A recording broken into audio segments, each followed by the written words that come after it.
Ça va mieux pour l'Irlande, Jean-Marc Daniel. L'Irlande est mieux notée. Absolument, oui. Alors, une fois n'est pas coutume, je ne vais parler ni d'Angleterre, ni du Japon, pas même de l'Inde. Je vais parler donc de l'Irlande. Oui. Vous vous souvenez de l'Irlande dans l'acronyme les PICS, qui avait été introduit par la presse anglo-saxonne au moment de la crise de la dette souveraine en Europe.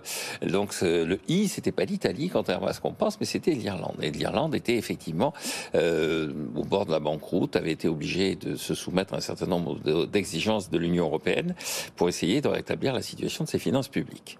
Et puis là, depuis le début de l'année, la note de l'Irlande s'améliore. Non seulement elle s'améliore par rapport à la période 2010-2011, qui était la période des PICS, mais elle s'améliore par rapport à 2019, qui était une période où la situation avait été largement redressée. Et donc, au début d'année, c'était l'agence Fitch, en septembre, c'était Moody's, et là, c'est S&P qui, vendredi dernier, a remonté la note de l'Irlande. Alors, quel est le secret ? Eh bien, c'est d'avoir rétabli la situation des finances publiques. Et, oui. Et quel est le secret pour avoir rétabli la situation des finances publiques ? C'est d'avoir baissé les dépenses.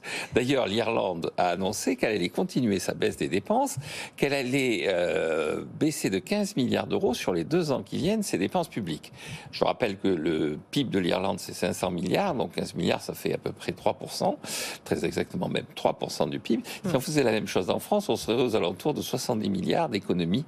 Donc, le conseil que je donne à nos ministres qui ont 5% de déficit budgétaire, qui annoncent qu'ils font ce qu'ils peuvent, qui sont à l'euro près, que chaque euro est expertisé, chaque dépense évaluée, d'aller faire un petit tour à Dublin et de regarder ce que leurs collègues de la zone euro ont fait en la matière. Bon, on ne sait pas si ça va durer pour l'Irlande. Cela dit, ils sont un petit peu embêtés par ce qui se passe dans le monde de la tech. Ils sont très dépendants. Alors effectivement, l'Irlande a un problème non pas tellement de finances publiques maintenant, mais de croissance. C'est-à-dire qu'elle était très engagée sur les hautes technologies et là maintenant elle craint que tout le monde s'en aille. Elle a beaucoup misé là-dessus. Oui, que tout le monde s'en aille et regagne la Californie. Bon, enfin bon, on verra. C'est une bonne nouvelle en attendant. Ils font 15 milliards d'économies et leur note sur la dette publique est en train de s'améliorer. Prenons-en de la graine, c'est votre message. Merci beaucoup.